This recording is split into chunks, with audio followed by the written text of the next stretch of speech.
In this tutorial, we learned about MANOVA. You will see MANOVA versus ANOVA side by side.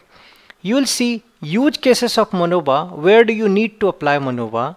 You will also see null hypothesis and execution steps of MANOVA, and you will see a workout demo using R for MANOVA. Let's first start with an introduction of MANOVA.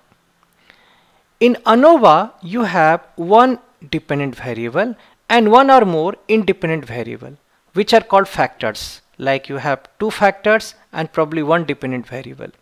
The big change that happens in case of MANOVA, that you have two dependent variable. If you see, the difference here is that there is another dependent variable that has come here. Let me relate to an example. In case of ANOVA, probably you have, these are three different teaching aids, and this is the dependent variable score. In case of MANOVA, you have again these three teaching aids, but you have two dependent variable, score and probably orientation score for continuation of study. So does it like only help in getting score, or does it also keeps the motivation high that students will like to continue the study? That's what is the another dependent variable you have. So if you look at the difference here is that you have got another dependent variable. So there are many possibilities here, like because there are multiple dependent variable, multiple independent variable, there are many possibilities. For example, relationship between independent variable, relationship between dependent variable, and relationship between independent and dependent variables. In ANOVA, you are mostly bothered about relationship between independent and dependent variable. However, in this case, there are other possibilities that also occur. Let me explain you some huge cases of MANOVA. Where do you apply it? So let's talk of a case which is very popular, known as skull data. It is all about the skull of human being has changed over time or not. The skull is defined by four parameters: this height, the back height, which is maximum breadth, you have naxal height, and you have this distance. If you look at it, it's from chin to this, the base of this head. If you want to find out that the skull of human being has changed over time or not, if you think of your ear is the independent variable. Over ear, the skull shape has changed or not. And skull shape is getting defined by four parameters: this MB, BH, NH, and LB. So if you look at here, one independent variable and multiple dependent variable, and that's why it is a one factor ANOVA. Let me give you another case where you have more than one dependent variable. That's about a pottery. When pottery comes, you actually like to check the content of these chemicals: aluminium, iron, magnesium, calcium, sodium, etc. If you look at, you are trying to find, is there a difference in percentage of these chemical across different states? And how does it help? It will help you because then you can probably predict by knowing just this content that this particular pottery would have come from a particular state. And that will be of immense help in prediction. If you look at in this scenario, how many dependent variable that you have, probably you can pause video and you can think of. You have at least 5 dependent variable. If you are interested in knowing the percentage of these 5 chemicals, you have at least these 5 as the dependent variable. Now how will you solve it?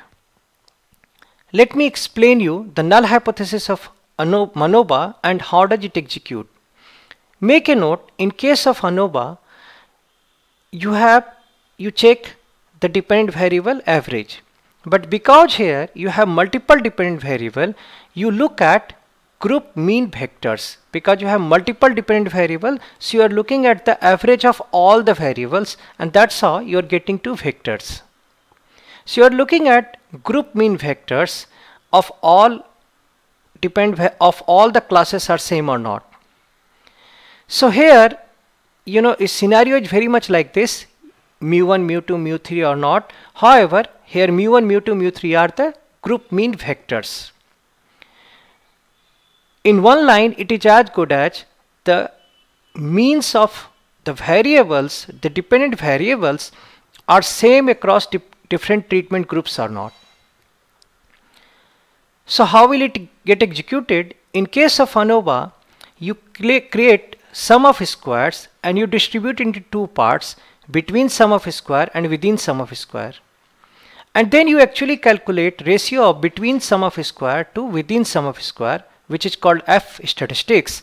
And if p value associated with F statistics is quite small, you reject null hypothesis, which simply means that all the group means are not same. MANOVA works very much similarly. The only difference is that here you had one variable, that's why you're talking of sum of square.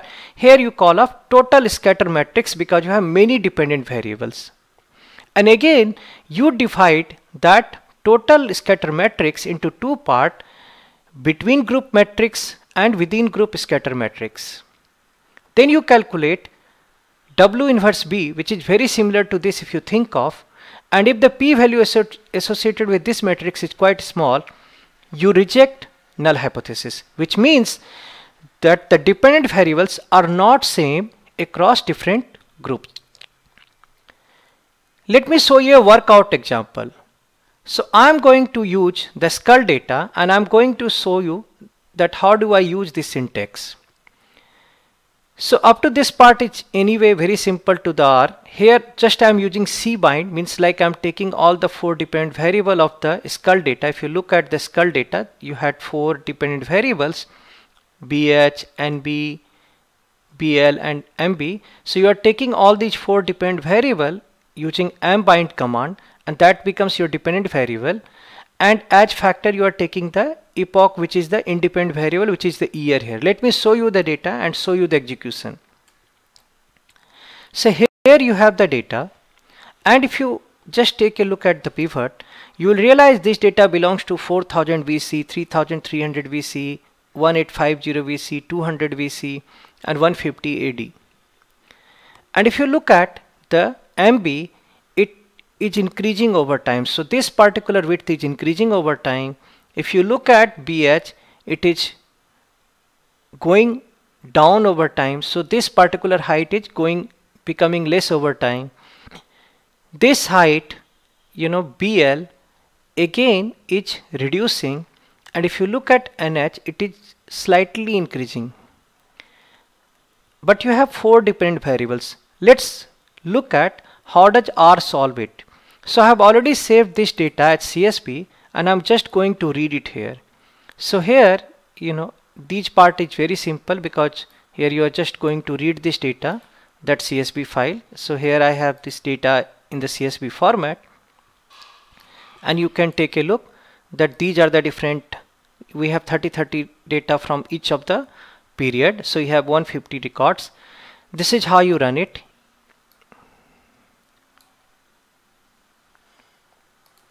And let's look at the summary. The most important portion here is that this p value. Because this p value is very small, it simply means that all the four dependent variables are not same across time group, which means it has changed significantly across time. Thank you. I'll suggest you to subscribe to this channel so that you can keep updated when I upload new videos. Thank you for watching.